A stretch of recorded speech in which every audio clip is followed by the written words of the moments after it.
For today's little adventure, we're reading Splat the Cat, a whale of a tale.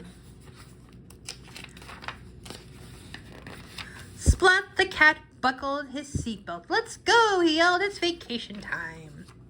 "Everyone else piled in. Bring me back a shell so I can hear the sea too," said Grandpa.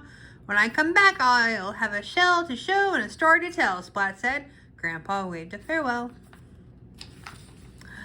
"Hello, beach," said Splat. Splat's toes wiggled into the soft sand. Now he could look for a shell. "Dad," said Splat, "will you please help me with the umbrella?" "Okay," said Splat. "Then I'm going to find a shell."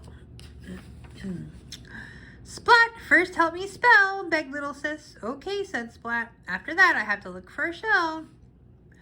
Just then, Splat's tummy made a rumbly. Grrr. "Time for ice cream and fish," Splat said. "Then shell hunting."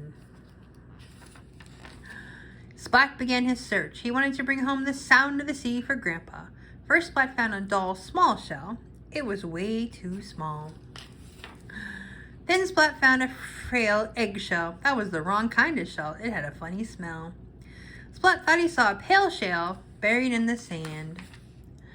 Jingle, jingle, it turned out to be a bell. Almost all the other shells that Splat saw were broken. "How odd," said Splat. "What can I do? I have no shell for show and tell, and I have no shell for Grandpa." Splat took his pail and walked along the water. He followed the trail of broken shells. Then Splat heard a crack. A shell fell. The shell broke. Splat looked up.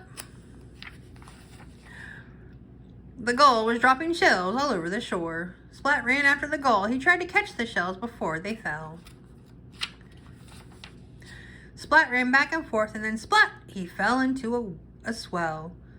Splat failed about, then thump! He landed on something big. It was a whale. "Can you help me catch a shell?" Splat asked.